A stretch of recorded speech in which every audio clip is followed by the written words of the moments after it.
It's important to have a writer's notebook, a place where you can write down your ideas and keep track of them and not lose them. Most of my work and my ideas, and even my outlining, I do on the computer, and I'll make lists and save them on my Google Docs, in my Google Drive. Um, I might email them to my editor and have her give me ideas and feedback. And there are sometimes, though, that it is helpful to write it out on a paper. I do have in here a lot of outlines for sometimes in a book I'll write out exactly what I want to happen on each chapter for my outline. Sometimes it's not that detailed.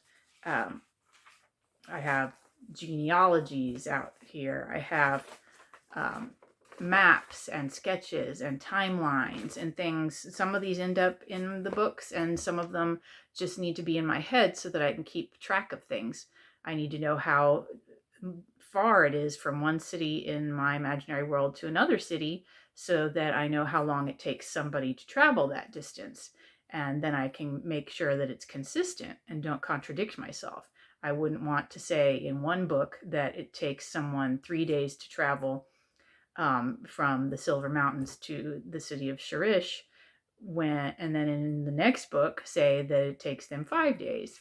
Of course, if you're riding a horse, it might take you a certain amount of time. If you're walking, it would take you a certain amount of time. But you do have to plan these things out and have these ideas straight to make sure that you have everything the same every time. Otherwise, people will point out your inconsistencies.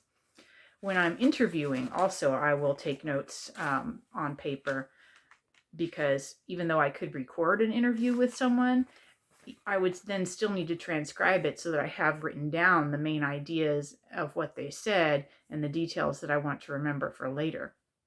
I don't always have my notebooks with me or anything to write down, but I usually do have my phone. So sometimes I will take notes just on my phone, or I'll take a picture of something that I want to remember what it looks like, or then I can take videos of someone saying something, or something like that. There's always a way to record your ideas. Even when there isn't, then I can talk to somebody about it, and that will help me remember it too. And I'll write it down later when I can, or when I get a chance. I always start out with some sort of an outline, even if it's just a very short outline. The outline for I and the Magic Pen I wrote on my computer, and it was a very short outline. It just had 5 or 6 main points of different things that I wanted to happen. And then I started writing about each thing from there. Whenever I get an idea, I will write it down either in a notebook or in a file on my computer, put it in a folder for a list of ideas, so that when I need something to write, I can go pull something out from there. I use probably about half of my ideas, my plot ideas.